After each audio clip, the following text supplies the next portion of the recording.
Om Namo Bhagavate Vasudevaya. Om Namo Bhagavate Vasudevaya. Om Namo Bhagavate Vasudevaya.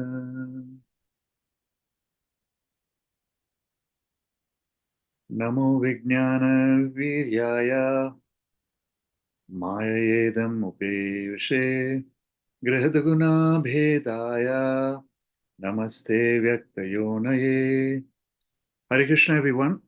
Today we're reading from Canto 3, Chapter 15, texts 5 and 6. We will be covering two verses today.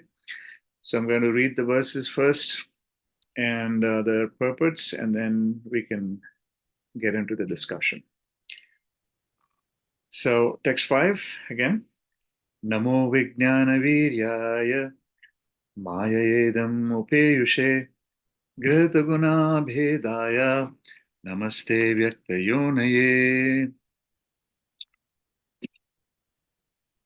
The synonyms: Nama, respectful obeisances; Vijnana Viryaya or Viryaya, Vijnana Viryaya, the original source of strength and scientific knowledge; Mayaya, by the external energy; Idam, this body of Brahma; Upeyushe, having obtained; Grihata, accepting; Gunabhedaya, the differentiated mode of passion; Namahate, offering obeisances unto you; Avyakta, unmanifested; Yonaye, source.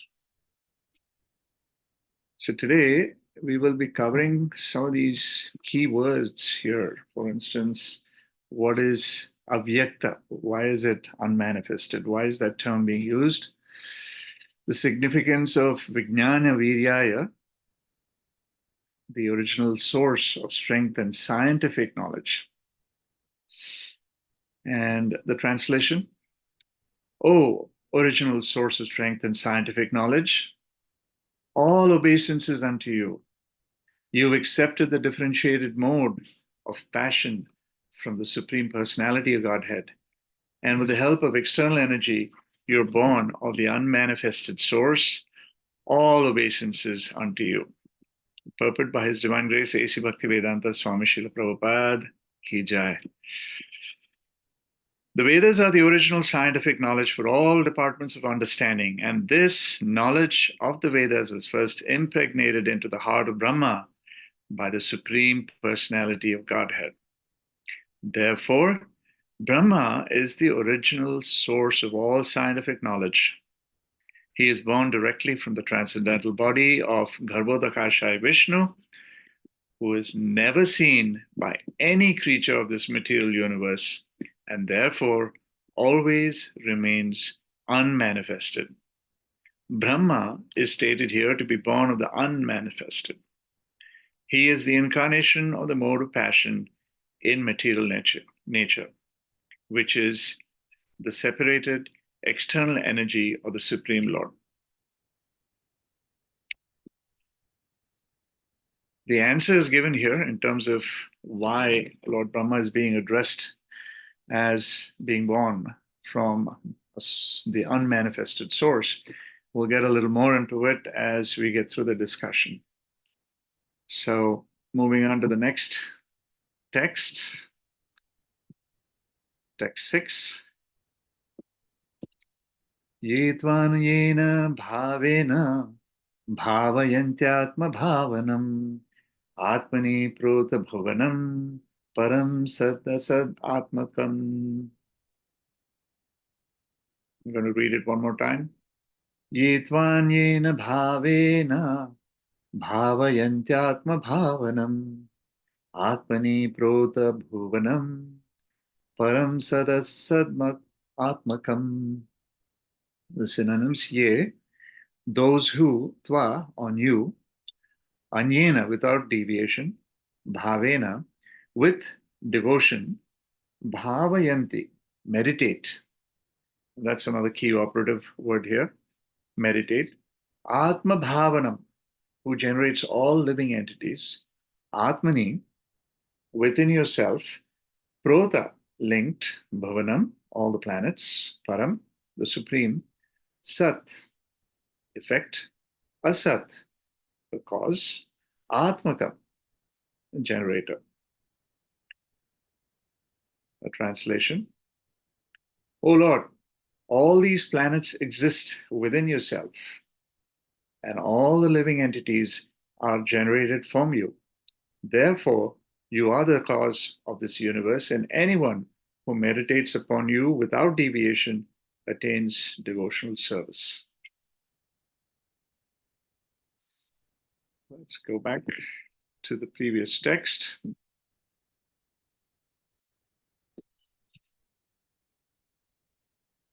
So we're reading from the third canto, and before that, I'd like to offer my prayers. Om Jnana Timrandasya Dhananjana Shalakaya Chakshurunmilitam Yena Tasmai Sri Guruve Namaha Sri Chaitanya Manobhishtam Sthapitam Yena Bhutale Swayam Rupa Kadamayam Dadati Swapadantikam Vancha Kalpatarubhyascha Kripa Sindhubhya Eva Cha Patitanam Pavanebhyo Vaishnavebhyo Namo Namaha Sri Krishna Chaitanya Prabhu Nityananda Shri Advaita Gadadhara Shivasadi Gaura Bhakta Vrinda Hare Krishna Krishna Krishna Hare Hare Hare Rama Rama Rama Hare Hare.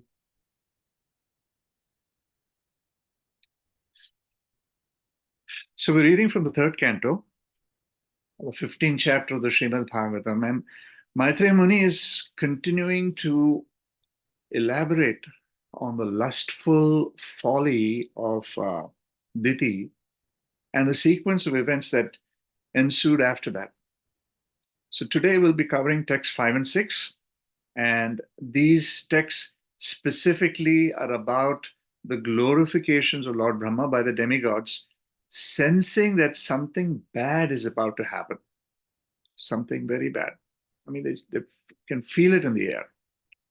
And interestingly, the title of this chapter is The Kingdom of God, right? So let's get more into it. So let's talk about Lord Brahma. As we've been discussing over the last few days, Lord Brahma he holds a very special position, not only as the empowered creator of this entire material universe, but someone that is born from the unmanifested source. That's what the text talks about, avyakta.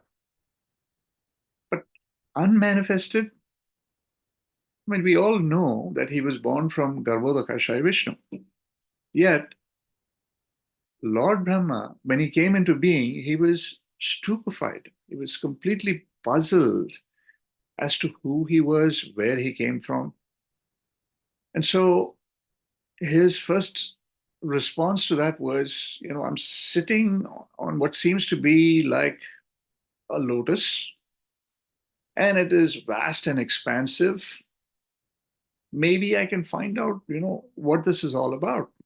So he first circumambulated the lotus, which in itself was massive, which took a lot of time. And he did that. He went round and round and round in circles, and he couldn't find, what the source looked like. And then he realized, oh, you know what? The lotus will have a stem. And so let me look down the stem. And he tried to look down the stem, couldn't see anything, but there was just darkness all around him, past the lotus. And as he looked down the lotus stem, he felt like maybe, he could get his answers there. And so he headed down. He actually went down the stem of the lotus. And he kept going down and down and down and down and down. And it seemed to be like an endless journey for him. And he never seemed to be getting anywhere close to the end of that. And then he came upon a lake that was so big and so limitless. He said, okay, maybe the stem has a root somewhere, right, at the bottom of this lake or somewhere in the lake. So he jumped right into the lake. He said, let me go and see if I can find something and find some answers. And he kept going and going and going now in the lake. And he still felt like he was getting nowhere. And so at one point in time, he said, no, enough is enough. Now let me just go back to where I was. It looks like I'm heading in the wrong direction. I'm not finding what I'm looking for. So eventually he came back up, totally perplexed, totally. And as he sat on the lotus, looking around, and there was nothing but darkness around him, but he could hear the words ta, pa, ta, pa, in the background. And then it suddenly struck him that he should meditate. And that started his tapasya. And he meditated and he meditated. He meditated for 100 years of his Brahma's years, which are very, very, very, very, very, very long by our standard. And after 100 or so years, Lord Vishnu revealed himself in Brahma's heart. And that was when Brahma could see, not only see, the Lord, who was, lying down in the causal ocean, on a bedstead that, was supported by Anantasesha. And the description is given. It's so beautiful. In fact, a few months ago, we went through that in chapter 8 of the same canto, canto 3. There's an entire description of what Brahma saw as he realized Lord Vishnu in his heart.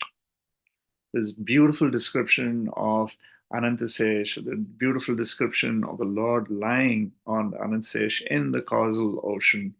The beautiful, um, there's a beautiful coral mountain as well, which my understanding it was Mount Meru.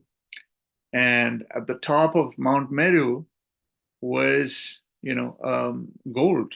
The tip of Mount Meru is crowned by gold. And even that gold paled in comparison to Lord Vishnu's crown.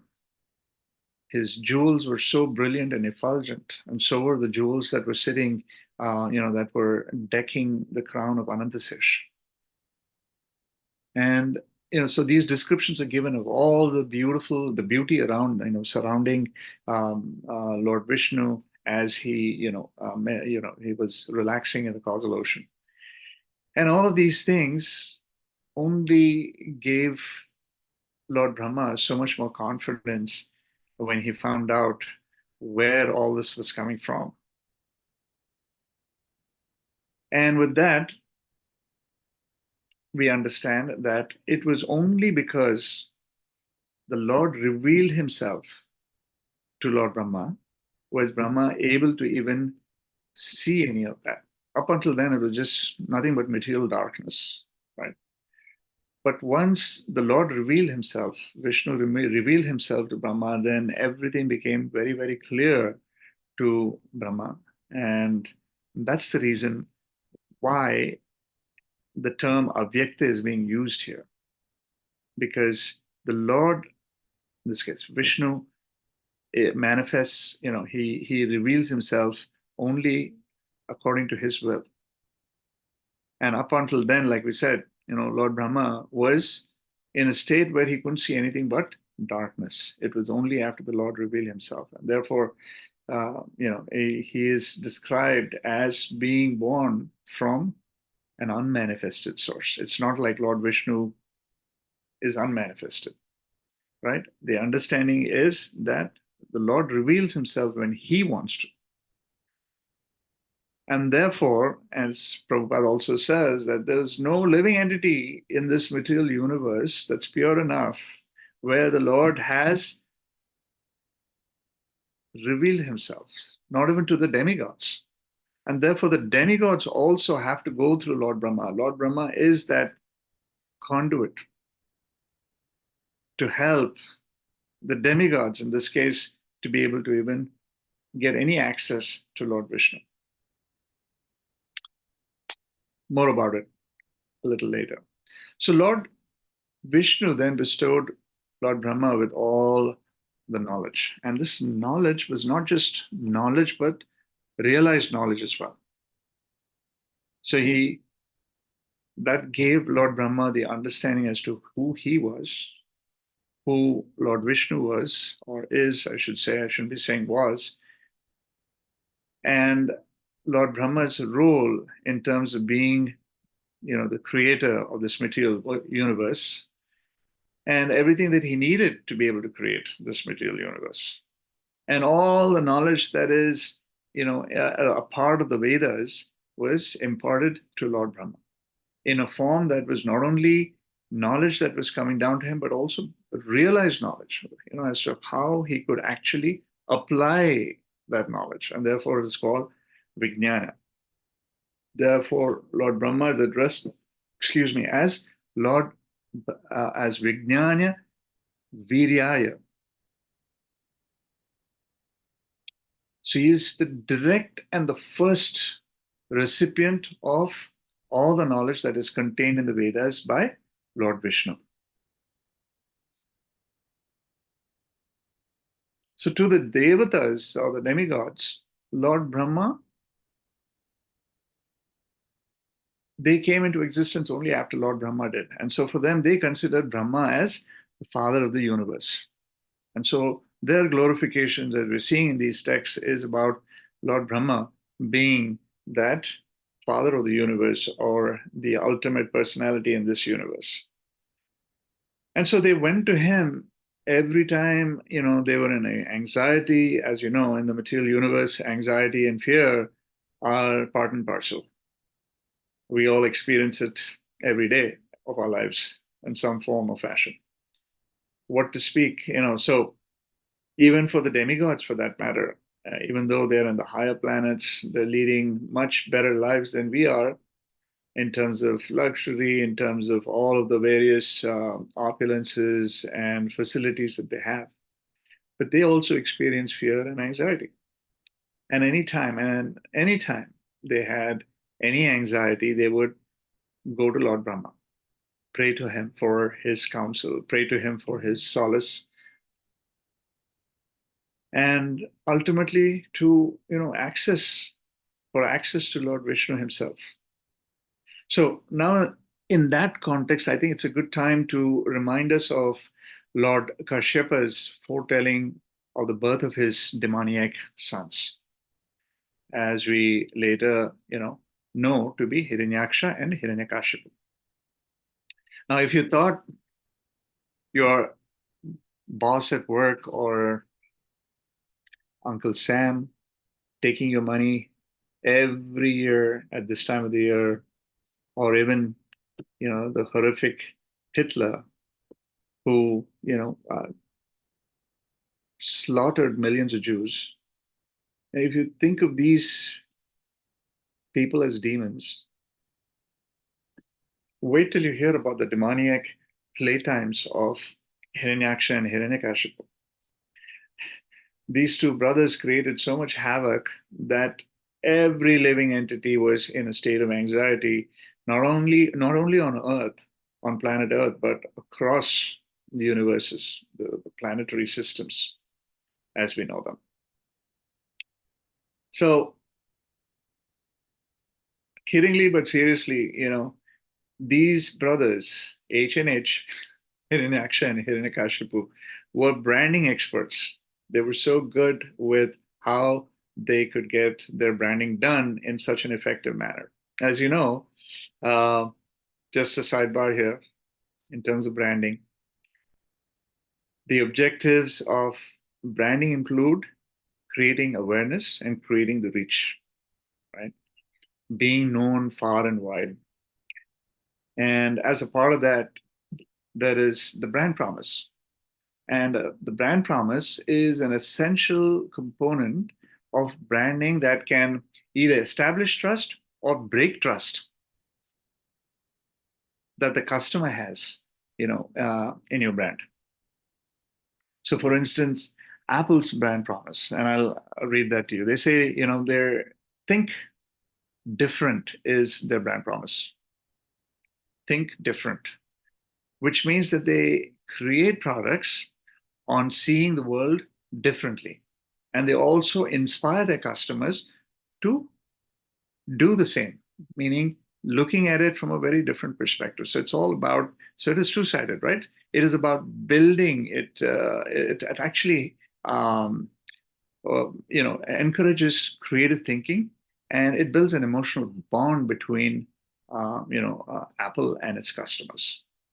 So Apple's brand personality is all about imagination, innovation, aspirations, right? It's about giving power to the people through technology. So that's their brand promise. So that's an example. Another example, there are many examples, but another example would be Amazon. Amazon is all about customer centricity, right? And that's reflected in their mission statement, to be the Earth's most customer centric company. So there is a brand promise that goes along with branding, and you can see that Hiranyaksha and Hiranyakashipu were expert at that because they were so known through their activities and through their demoniac campaigns, that every living entity was in a state of fear and anxiety and knew who they were, including the demons themselves. So the demons prided themselves because Hiranyaksha and Hiranyakashipu were on their, I mean, they were on their side. But for the others, it was pure fear and anxiety. And these people, these demons were so bad. They plundered, they raped, they killed mercilessly, and they were fearless. They were fearless in everything that they were doing, to a point that everybody feared them. So especially the demigods.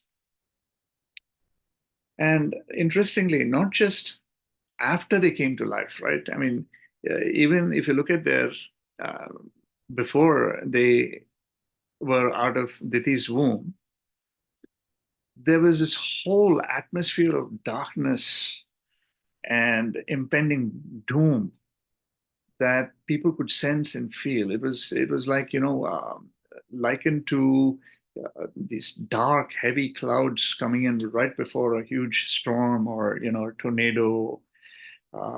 Everything is, even though the sun is out there, the clouds are completely blackening the skies, scaring the birds, creating a lot of wind. The trees, are shaking and moving very, very, very violently, and sometimes even being uprooted, right, as we know it. So these are the kinds of omens and the kinds of signs, even before they came out of the womb, and were born, to actually create the havoc that they did after that. So as the air thickened, the demigods got really worried. I mean, they sensed something was terribly wrong. And so they rushed off to Lord Brahma and said, Brahma, please tell us, please give us some answers, please explain what is happening. Why is this happening, and how can we avoid this? Now, Brahma, on the other hand, knew that this was, coming to him, and he's a very compassionate soul. And he's also an expert when it comes to handling these kinds of situations, right? So he pacified the devatas, the demigods, by giving them a description of the kingdom of God. The kingdom of God is, described as Vaikuntha, where the spiritual planets have no fear, no anxiety. So that was a way, very, effective way for Brahma to be able to calm these demigods, and let them know that, while this is going to be at least 100 years in the making, it is definitely something that can be, tolerated, and then, the description of the kingdom of God is something to look forward to. So with that, let's discuss what Vijnana means, right? Vijnana, or scientific knowledge, as it's mentioned here. Now, um, I came across a very interesting text which I'd like to refer to. Prahlad Maharaj is describing scientific knowledge in Canto 7, Chapter 6, 28. Shrutam edan maya purvam jnanam vijnana samyutam Dharmam Bhagavatam Shuddham Narada Deva Darshanat. So here, Prahlad Maharaj is being questioned by his friends. They're saying, Prahlad Maharaj, you're one of us. You're also a part of the demon family. And perhaps, the most important demon family being the son of Hiranyakashipu. So, how is it that you know all of this? Because Prahlad Maharaj is only talking about Lord Vishnu. He's talking about all the knowledge that he's gained. It's all the Vedic knowledge that he's gained. And he's talking about how, and he's not just talking, right? He is also walking the talk. And he's just a 5-year-old boy. So naturally, the demons are also, they're getting inspired on the one hand, but on the other hand, they're also questioning, they're asking, oh my goodness, this is an astonishment. Oh my goodness, Prahlad Maharaj, where are you getting all of this information? Where are you getting all this knowledge from? How did this even happen? So Prahlad Maharaj says, Shrutametan Maya Purvam. He's saying, while my father was performing those austerities for 100 years, I was in the womb. I heard it long time back. I was in the womb of my mother. And I was hearing all the great pastimes and gaining all of this knowledge very, very carefully and I was so inspired. So Hiranyakashipu performed his austerities for all the wrong reasons for over 100 years. And he became so powerful as a result in a wrong way. But at the same time, Prahlad Maharaj was in the womb of his mother for all that time. And he was every single day of his time in his mother's womb, he was only hearing the Bhagavatam. Right? Jnanam Vijnana Samyutam. Jnanam is the confidential knowledge combined with its practical application. Vijnana Samyutam. So there's Jnanam, Jnana, and then there is Vijnana.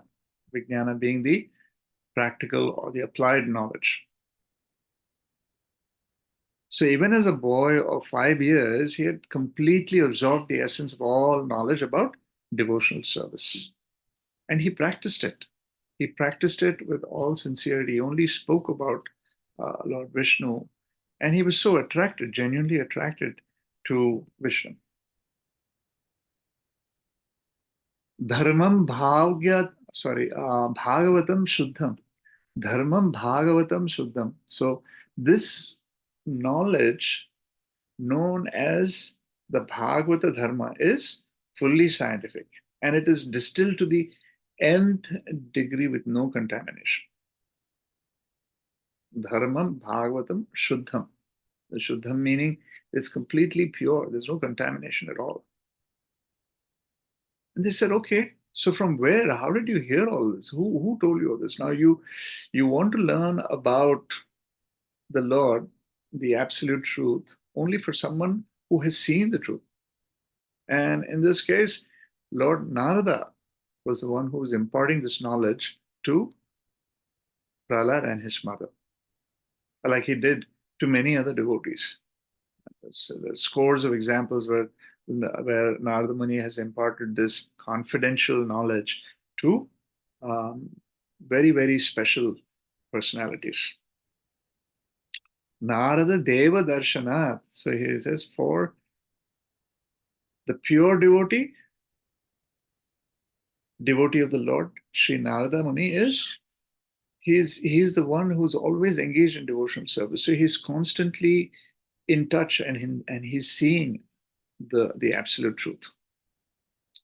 Now, in the next verse, and we're getting to the end of this, is one more point that I'd like to cover before we end this class. And then the next verse, he also says, the demigods say, bhavayanti, or meditate. And that's another key operative word for us because it's important for us as we engage in devotional service and devotional service that is fixed and undeviated. Now, there are several verses in the Bhagavad Gita which talks about undeviated engagement in devotional service. Um, few that come to my mind right now are Ananya Cheta Satatam, uh, right? Um, Ananya Cheta Satatam, oh boy. Basically talking about how it is easy. Krishna is telling Arjuna, it is so easy for you. Yo smarati nityashaha tasyaham sulabhaparta nityayuktasya yogina. Right? Yo mam smarati nityasha. Sorry, yo mam smarati nityasha tasyaham sulabhaparta. He says. Basically, Krishna is telling Arjuna, look, it is very easy for you to cross this material nescience just by meditating upon me. That undeviated, that fixed consciousness in me will get you across very easily. And he also is talking about, I mean, he mentions there are other verses as well where, people who are in distress, people who are in trouble, which we are more, a lot of times, in our lives, we're going through difficult reversals and we are asking Krishna, why is this happening to us? But instead, Krishna is giving us that confidence. And he says, Ananyas chintayanto mam ये जना पर्युपासते तेषां nityabhuktanam yogakshemam baham. He says, I carry what you lack and preserve what you have. So Krishna is giving us all of those instructions, and he's inspiring us to have that undeviated, fixed consciousness, that focus in everything that we do in our devotion service. And of course, and some of the most important verses that are given to us through the Bhagavad Gita, where he's talking about bhajatam priti purvakam, right? Dadami yam, right? Where he says that I give you the knowledge, buddhi yogam tam yena mam upayantite. So Krishna is telling Arjuna and telling all of us that, for one that is engaged in undeviated and is meditating upon my transcendental form, I give to them the knowledge by which they can come to me. Right. So this as we do our devotional service, our takeaway is that it is not just to be taken lightly. It is not to be taken as another he said she said kind of a thing.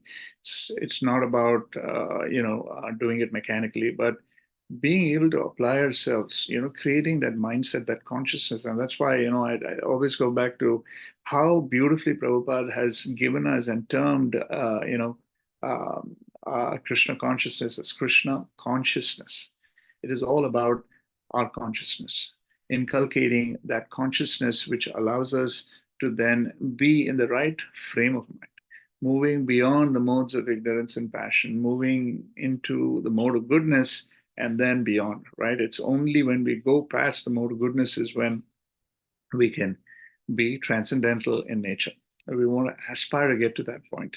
It is only through that constant meditation in terms of preserving that consciousness is when we can actually transcend these modes and we can tolerate all of these calamities, all of these upheavals, all of these sinusoidal curves that we go through in life, ups and downs.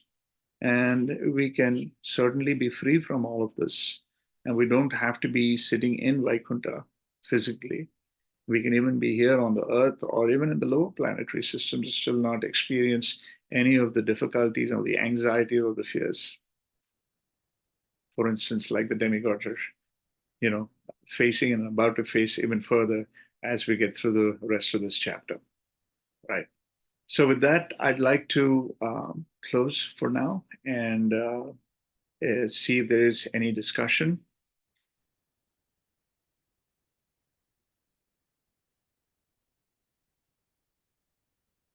And if there isn't, I'd like to end the class for today. And thank you once again for joining us on this beautiful weekend. May the rest of your week be filled with Krishna consciousness and that you stay undeviated and you keep meditating on how you can do better and improve. This applies to me as well. And I wish you a very happy and a Krishna conscious week ahead. Vancha kalpatarubhyascha kripa sindhubhyev cha patitanam pavanebhyo vaishnavebhyo namo. Hare Krishna.